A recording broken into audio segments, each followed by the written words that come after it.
Be ready. 5 seconds.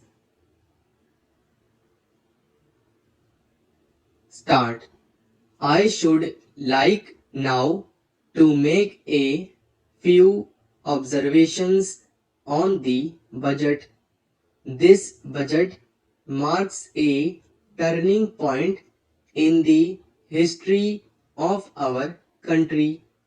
It is no use attempting, as some of my friends have done, either to deprecate the budget very strongly or to suggest that we are not witnessing a new revolution in our methods of fiscal training and technique. I want it to be quite clearly pointed out to my friends that we are now facing the lean years of Indian finance. Hitherto, we had revenue surpluses which were a form of public saving and which were meant to be utilized for capital development. Hereafter, this form of revenue surplus would not be available. We have therefore to find out ways and means of implementing our great program of national reconstruction at minimum cost. My point is that the deficit on revenue account would be of the order of about rupees 19 to 20 crores. Here, let me point out that I do not agree with those of my friends in the finance department who have attempted to suggest that rupees 9 or 18 crores which are obtained from Pakistan should be put to the revenue side of the budget. They are to be put on the capital side. But that does not seriously alter the trend of my argument.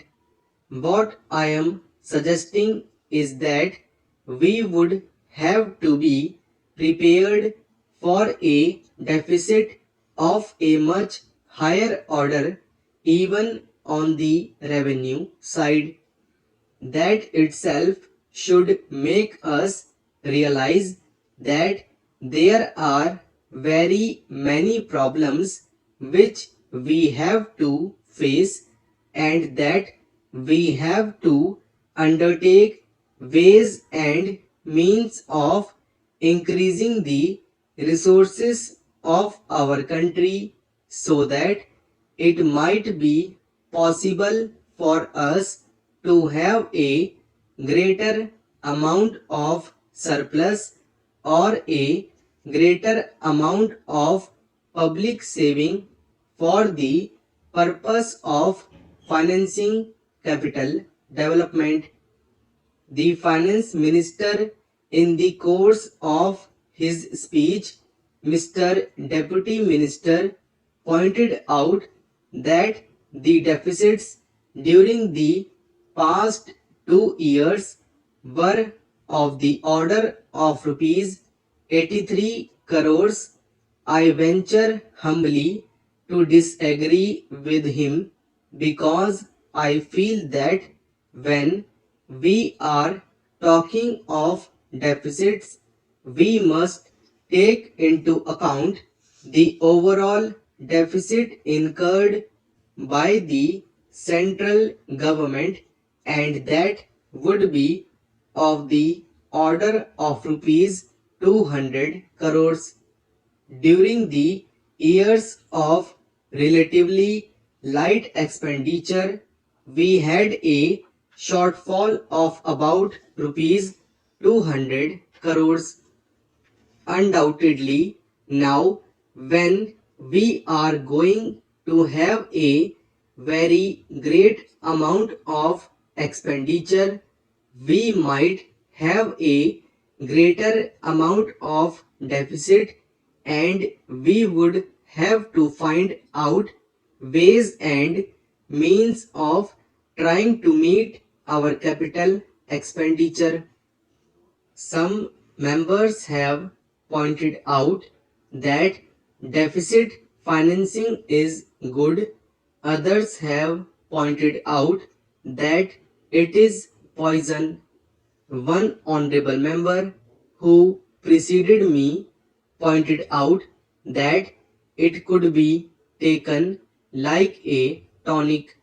Now, I am not willing to enter into the merits of deficit financing or demerits of deficit financing in an academic spirit. The time has now come when we should face realities. I do suggest that we have to indulge in deficit financing, because without indulging in deficit financing, it would not be possible for us to indulge in capital expenditure on such a large scale. But when we are talking of the scope of deficit financing, I would like to place before the House and the Finance Minister the two great limitations which face us.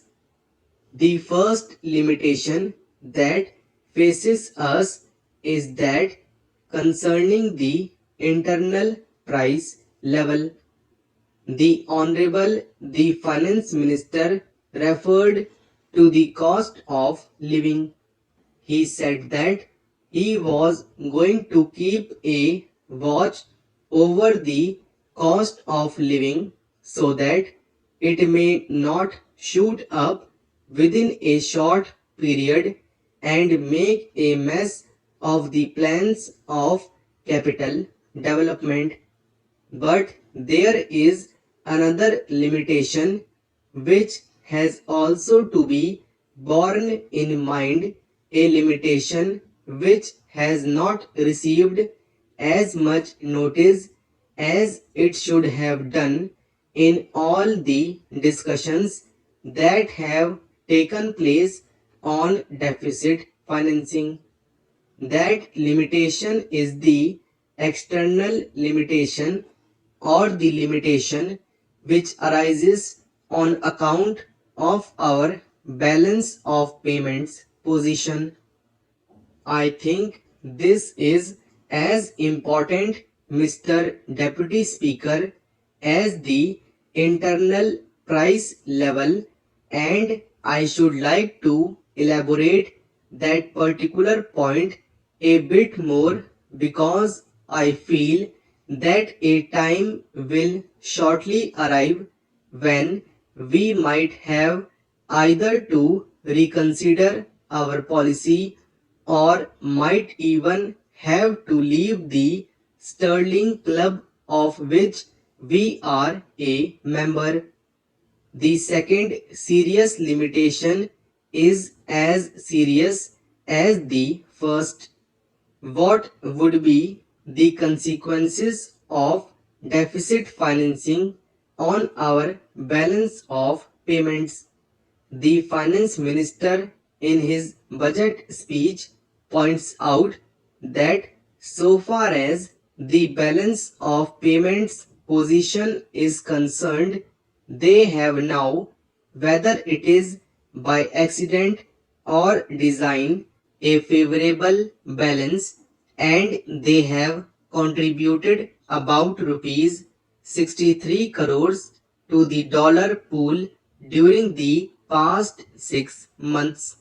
But the moment we indulge in deficit financing, we have to be prepared for worsening of our balance of payments